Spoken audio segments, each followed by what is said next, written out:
അനിശ്ചിതത്വങ്ങൾക്കൊടുവിൽ കാസർഗോഡ് മണ്ഡലത്തിൽ ഷാനവാസ് പാതൂർ LDF സ്വതന്ത്ര സ്ഥാനാർത്ഥിയാവും. CPM-മായി നടത്തിയ ചർച്ചയിലാണ് INL സീറ്റ് വിട്ടുകൊടുക്കാൻ ധാരണയായത്. സാരംഗ് സുരേഷ് ചേരുന്നുണ്ട് വിവരങ്ങളുമായി. സാരംഗ്, ഒരു സാധ്യത നമ്മൾ രാവിലെ തന്നെ പറഞ്ഞിരുന്നു അല്ലേ? വിശദാംശങ്ങൾ എന്താണ്?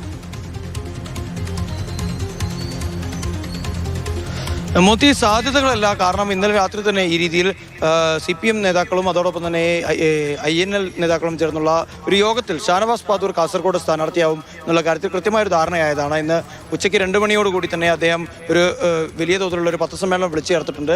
അതിനുശേഷം റോഡ് ഷോ നടത്താനുള്ള തയ്യാറെടുപ്പുകളിലേക്കും കടന്നിരിക്കുന്നു. മാത്രമല്ല, ഔദ്യോഗികമായി പോലും പോസ്റ്ററുകൾ ഇപ്പോൾ പുറത്തേക്ക് വരുന്ന സ്ഥിതിയാണ് ഏറ്റവും ഒടുവിൽ കാണാൻ സാധിക്കുന്നത്.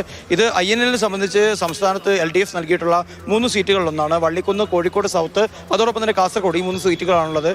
പല ഘട്ടങ്ങളിലായി സംസ്ഥാന നേതാക്കളടക്കം രംഗത്തിറങ്ങിയിട്ട് പോലും INL-ൽ ഒരിക്കലും നേടാൻ കഴിയാത്ത LDF പലപ്പോഴായി 3-ാം സ്ഥാനത്തേക്ക് പോലും എത്തിയിട്ടുള്ള കേവലം 30,000 വോട്ട് മാത്രം സമാഹരിക്കാൻ സാധിച്ചിട്ടുള്ള ഒരു മണ്ഡലമാണ് LDF-നെ സംബന്ധിച്ച് കാസർഗോഡ് എന്നുള്ളത്. അപ്പോൾ തദ്ദേശീയനായിട്ടുള്ള ആളുകൾക്കിടയിൽ വലിയ വ്യക്തിബന്ധങ്ങളുള്ള ഒരാളെ നിർത്തി തങ്ങളുടെ വോട്ട് ഷെയർ ഉയർത്തുക, ജയത്തിലേക്ക് എത്തുക എന്നതിന് അതിൻ്റേതായിട്ടുള്ള വലിയ വെല്ലുവിളികളൊക്കെ ഉണ്ട്. അതുകൊണ്ട് തന്നെ വോട്ട് ഷെയർ ഉയർത്തി നിർണായക ശക്തിയായി മാറുക എന്നുള്ള ഒരു തീരുമാനത്തിലേക്ക് തന്നെയാണ് LDF നേതൃത്വം ഇപ്പോൾ മുന്നോട്ടേക്ക് പോകുന്നത്. നേരത്തെ മഞ്ചേശ്വരത്തും സമാന രീതിയിൽ തന്നെ ഷാനവാസ് പാതൂരിനെ സ്ഥാനാർത്ഥിയായി പരിഗണിച്ചതാണ്. ആ സമയത്ത് പിന്നീട് KR ജയാനന്ദ സ്ഥാനാർത്ഥിയായി രംഗപ്രവേശം ചെയ്തതിനു ശേഷം ഷാനവാസ് പാതൂരിന് LDF നേതൃത്വമായി ചെറിയ നീരസമൊക്കെ ഉണ്ടായിരുന്നു. അതിനുശേഷം സംസ്ഥാന നേതാക്കളൊക്കെ തന്നെ ഇടപെട്ടാണ് പിന്നീട് അദ്ദേഹത്തെ വീണ്ടും ഈ പ്രചരണ രംഗത്തേക്ക്